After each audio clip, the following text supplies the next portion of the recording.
You didn't hit record. Yes, I did.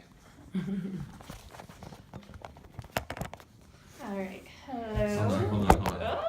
There we go. Hello, guys. My name is Brianna, and I would like to take some time today and speak to everyone a little bit about veganism. No, I am not a strict vegan, nor am I a strict vegetarian. I do consume animal products, such as dairy products and eggs and meat. I do, however, practice veganism once a week or more, and vegetarianism 1 to 2 times a week or more. The rest of the weeks, like I said, I do consume animal products. But today I would like to talk to you about the benefits of eating vegan at least once a week can do for you. Eating vegan even once a week can decrease the harmful impact that consuming animal products have on our environment as well as to the animals themselves.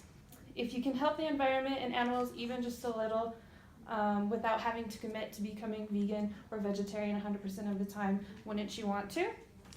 Now, I'm not saying drop everything and become vegan or vegetarian immediately, but we can take little steps to lessen your harmful impact you and others have on the environment and these animals. In America alone, we have taken animal consumption to astonishing percentages that seriously need to be decreased. They are too high, and we as inhabitants of the world need to take steps to decrease it. With that being said, I would first like to talk to you about the impact overly consuming animals has on the animals themselves, as well as explain the advantages of eating them less can entail. One advantage of going vegan at least once a week is that it reduces the amount of abuse that we are doing to the animals themselves. According to FFAcoalition.org, 9 billion animals are killed every year for our consumption. 99% of those animals are raised on factory farms and are killed there. These are astronomical percentages that could drastically decline if more people practice veganism, even if it's just one time a week. Animals in these factories are also treated horribly and are executed in inhumane ways.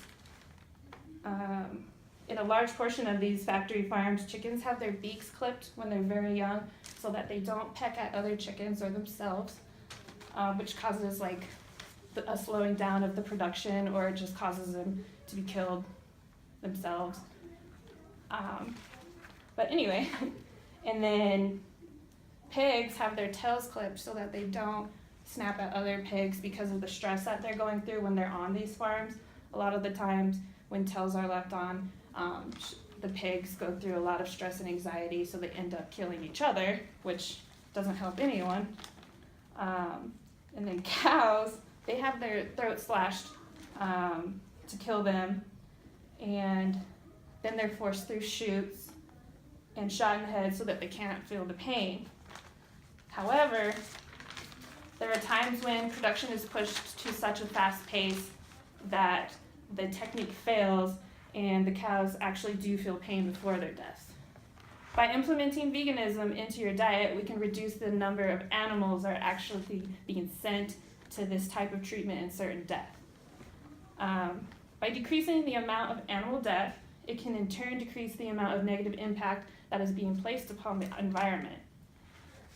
Not only can practicing veganism decrease the harmful effects eating meat has on our animals, but it can also decrease the harmful effects eating meat has on the environment, because right now, at an alarming rate, the environment is being affected by such things as methane gases, pollution, overuse of water.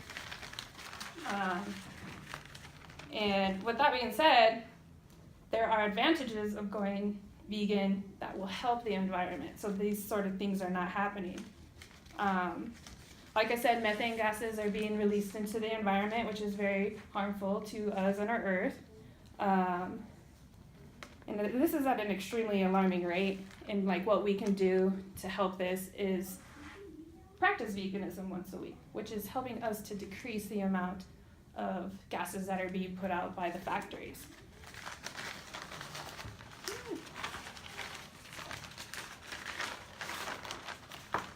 Alright, now I would like to share with you a couple of photos. I'm going to pass this around. The first photo is what caged chickens go through. They spend their whole lives in those cages. They get fed horrible feed that's not very good for them or for us once they kill the animal and we consume it.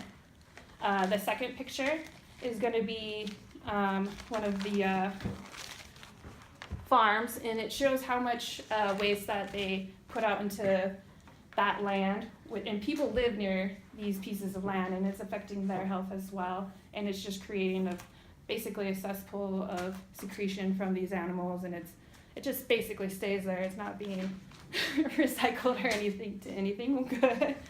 The third picture is an example of cage-free chickens. However, they spend their lives smushed in an open area, and the government really doesn't tell these companies that they can't say this. They can legally say that these are cage-free eggs. However, they're still in an environment like that where they're stepping in each other's feces, they're beating up on each other and stuff like that. And then the third picture is actually one of the products that I eat when I do practice veganism once a week, and it's called Guardian, and it's like a soybean product, and they are called chicken crispers. However, there's no animal in them, and it actually tastes really good, and it's my substitute for chicken, which I really love, but you gotta make changes if you want to save the environment. So, with all of that being said, going vegan even once a week can reduce the rate at which we kill animals for consumption. It will not only do that, but it will reduce the abuse it's having on our planet's animals. Because of the overly unnecessary demand for meat and dairy products, we are increasing the damage these factories are doing to not only our animals, but to our planet. It's hard to say that this will ever end, but we as humans can do our best to decrease our role in what we do to our environment and to our animals. And it just takes little steps, and like I said, once a week is all it takes for you to decrease your impact. So, thank you, and I hope you practice veganism once a week.